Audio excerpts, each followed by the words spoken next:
Have you ever noticed Rory McIlroy's unique top of the backswing position, specifically his left wrist? Well, we're going to have a look today using the hack motion and just show you how Rory has a unique position, specifically at the top of his backswing with that left wrist. So as Rory gets to the top, what you'll see here is Rory is actually extended in that lead wrist. If I circle it on screen, and you can see by the hack motion, what extension means is how that left wrist is a little bit cupped at the top and doesn't match his left arm plane. Now what that does is usually it will open the club face, and it's not a position that most amateurs would want, that cupped left wrist.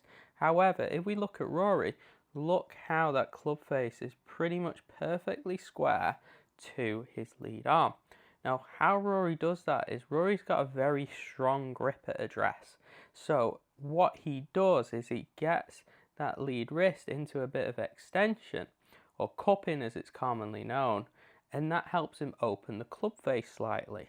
Now what Rory does that a lot of amateurs don't do is, as he moves in transition, and we'll demonstrate with the hack motion here, is watch his wrist, how they go from this extended position towards flexion. You can see a few frames down, look how much straighter now that lead wrist is. It almost matches that lead arm, and you can see how by the hack motion how that movement of going from extended towards flexion helps create a lot of power, because what that does is it creates torque about the shaft, and it also helps shallow the club head and the shaft.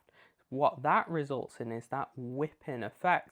So all these little keys are really helpful in Rory creating a lot of power. So you've got the body action, which a lot of people talk about, but this particular wrist action, this movement from this cup position towards flexion, really helps create a lot of torque about the shaft and helps shallow that shaft out.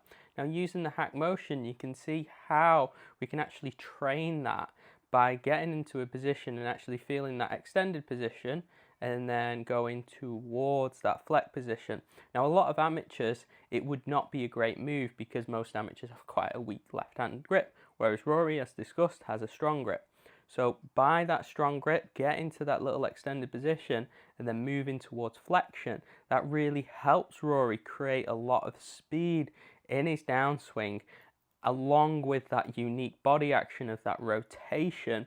Just allows him to absolutely bomb it. It's not something that you'd probably copy, but it's a unique aspect of Rory's swing that can help him hit it so far.